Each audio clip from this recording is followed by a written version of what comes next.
So we're going to be doing a little discussion on why I think Yu-Gi-Oh! Is overpowered. I've divided the following sort of topic into four kind of main categories here. So the reasons that I think that over the last year or so that I've just been reflecting upon Master 04 and trying to think about what it is about the game that I just feel like it's just so blown out of proportion, it almost becomes a little bit unfun to play at times. So the four main aspects are: number one is that cards simply do more. That seems very obvious in a sense, but individual cards by themselves have more decision trees and open up more avenues of play and thought process behind them than they did previously. So for example, the biggest simple one card example is Engage. Engage is a card that you can activate, search, and then draw a bonus card. We love bonus cards. The second topic that I want to kind of talk about as well is going to be the inhibition and floodgate aspect of some cards. So I don't necessarily mean things like anti-spell and skill drain. What I'm referring to is silly boss monsters, just big boards that you can create that say, for example, things, and you've all known them and you've all seen them before and you can't play against it, and that would be something like unaffected by destruction, can't be targeted, blah blah blah blah blah. Yep. So that is a very, very big aspect as to why I think Yu-Gi-Oh! Has just become really, really overpowered now, is because you're able to set up soft locks in which they are just, it feels like a pseudo FTK, really, is how, for example, playing against Goki can feel like sometimes. So that's one of the contributing factors that I feel as to why Yu-Gi-Oh! Just feels really overpowered as a game.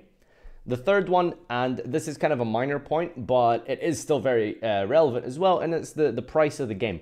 But I'm not going to be rattling on about the price of the game like we've always done in the past. Yu-Gi-Oh! Is too expensive. I am going to be presenting something a little bit newer to the discussion that I think kind of people haven't really mentioned or kind of brought up before in the past, and that's the idea that archetype cards are actually a lot cheaper than they were before, but the staples and the very important cards that actually help you deal with the meta, that's what's really expensive now. And that further ostracizes budget players than it does for the meta players who are going to pay that amount anyway. But I'll get into more detail as we go along. And the final point as well is the individual power of the monsters. Monsters as traps is how I've got this noted down as. And that is the ability to just disrupt your opponent and stop your opponent from playing with a Trident pop, with a Sleeper pop, with a Masterpiece pop, with whatever it is, boss monster or crazy bobbity bibbity bobbity boat that you're using, and stopping your opponent from actively playing their deck.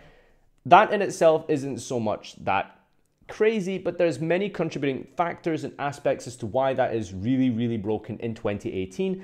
And I'll get into more details about that as we go on. So, chapter 1, cards do more. Like I said, as my example, Engage as a card by itself just opens up more dishes.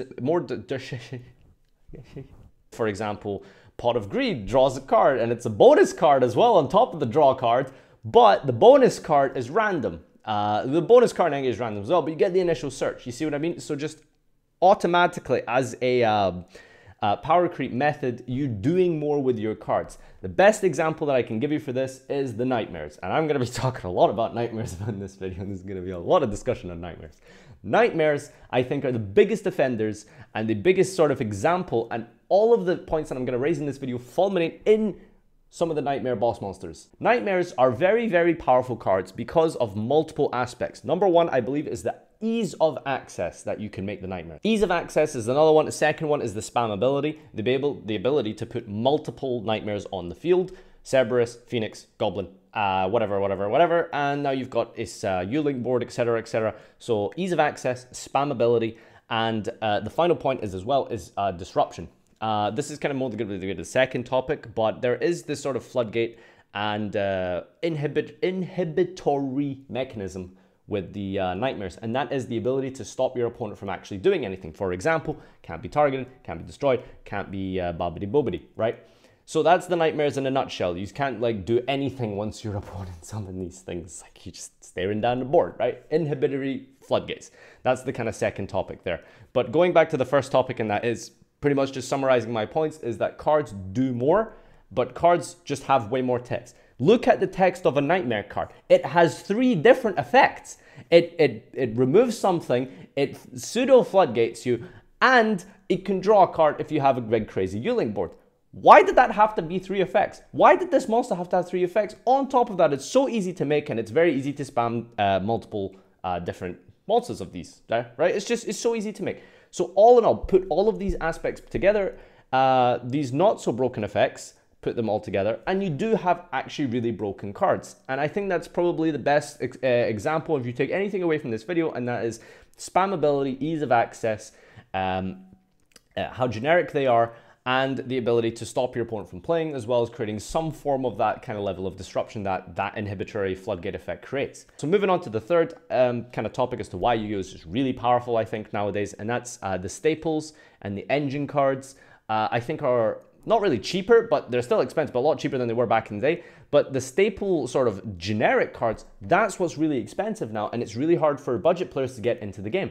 Previously, you could play a budget deck, like, I don't know, like Glad Beast or something back in the day. You could do kind of well, whatever. You had your generic shitty traps, and you could try and win that way. Nowadays, if you even want to play something crappy like Christian, which I occasionally indulge in, just saying, you don't really have that much way to get into the game because all of these cards are just so expensive. Ash Blossom, Reaper, evenly matched, Droll.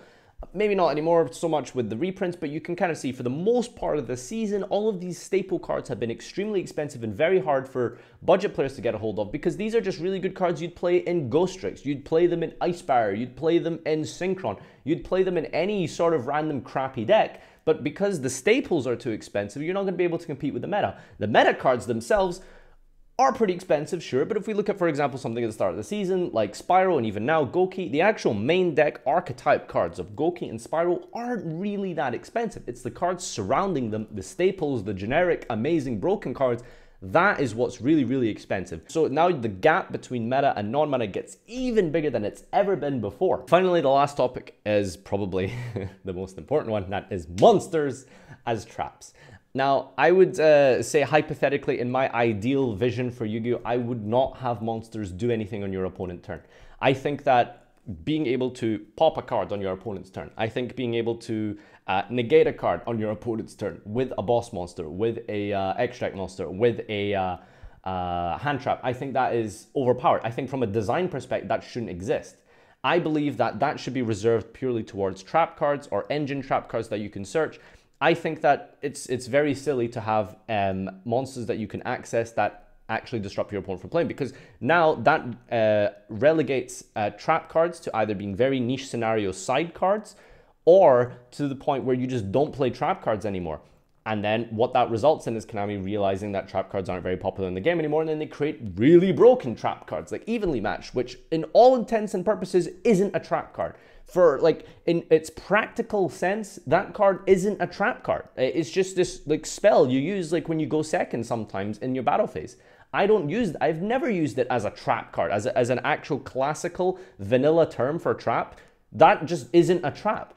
Impermanence, for example, is just Veiler, basically. They just redesigned it.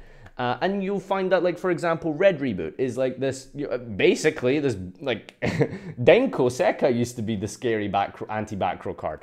Well, that was Red Reboot. That's just, Denko's just boneless Red Reboot. Isn't that crazy? So that's what happens when your trap cards get relegated because of the overpoweredness of monsters. Now you're using trap cards that do what monsters did, pretty much. So I think that's very important as well in discussing why I think Yu-Gi-Oh has just become really, really powerful. So Zodiac Trident, for example, is a card that is very, very good. It's a really great card. One card XC in general is going to be insane regardless of what it does, but the fact that it pops an opponent's monster isn't super broken, right? Pop one monster your opponent controls. Or is it card? I can't even remember. I'm pretty sure it's card. So Trident was a really, really problematic card last year, but I think in a vacuum, that isn't really that amazing. But when you combine it with all of the aspects throughout this video that I've been reiterating, which is, for example, the ease of access, the spammability, and the sort of purchasing power of the cards, which is a one card XC. Now you can XC with one card instead of two. You're getting more bang for your buck with your like actual monsters themselves. All of these aspects coming together create what I think has really just made Yu-Gi-Oh a very just super way too overpowered game. And I think, I don't know what the solution is. That's the problem. I can't tell you what I think the best way to solve this is. I don't know what the best thing to do to curve this is. But in my opinion, I think that because of all the aspects that I brought up, that's why Yu-Gi-Oh is just really, really overpowered, particularly compared to other games, but especially more so now than it has ever been, I think. So let me know what you think down in the comment section below. Did I get my categories right? Do you also agree that these are the most overpowering aspects of the game? What would you change about it? Most important of all, what kind of criticism do you hold towards the game? And until next time, my name has been Boneless Denko.